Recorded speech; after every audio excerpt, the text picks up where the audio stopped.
বেজেছে যুদ্ধের দামামা। মায়ের চোখে জল মুছে মাতৃভূমি রক্ষার কাজে ঘর ছাড়ল তিস্তা পাড়ের মনোরঞ্জন। একেই বলে দেশভক্তি। যুদ্ধের আবহের মাঝেই ছেলে চড়ল ভারতীয় সেনার অগ্নিবীর পদে যোগ দিতে। এটাই সবথেকে বড় গর্বের বিষয়। বুকে পাথর চাপা দিয়েই রীতিমতো জানালেন বাবা। প্রথম কথা হচ্ছে দেশ সেবার জন্য আমার ছেলে যাচ্ছে, এটাই সব থেকে আমার বড় গর্ব।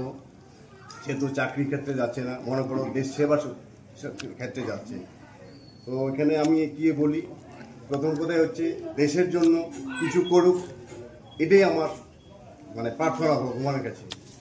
ইতিমধ্যেই দেশ জুড়ে যুদ্ধের পরিবেশ।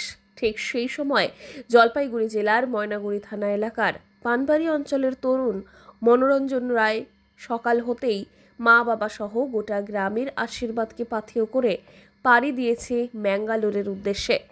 নিজের সন্তানকে এমন কঠিন সময়ে দেশের কাজে যুক্ত হতে দেখে গর্বিত জন্মদাত্রী মা সহ কৃষক বাবা, এমনকি গোটা এলাকার মানুষজন।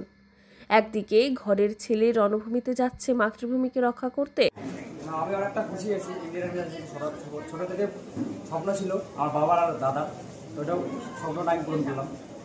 আচ্ছা, তোমার এই চাকরির জন্য কতদিন চেষ্টা করেছো? কয়বার লাইন দিয়েছো? না, আমি বেশি চেষ্টা করিনি। আমি 2 মাস বসছিলাম বাড়িতে, ইউটিউব থেকে ফ্রি ক্লাস হয়ে গেছে। 5 মাস ছিলাম, ফিজিক্যাল খাটছিলাম, হয়ে গেছে।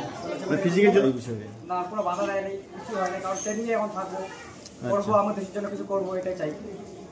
সেই নিয়ে যেমন রয়েছে সমগ্র গ্রাম জুড়ে গর্বের মহল, তারই মাঝে ক্ষণিকের জন্য হলেও ভারাক্রান্ত মন নিয়ে গ্রামের কাঁচা পথ মিলিয়ে যাওয়া লাল গাড়িটির উদ্দেশ্যে হাত নাড়ছে কয়েকশো জোড়া হাত।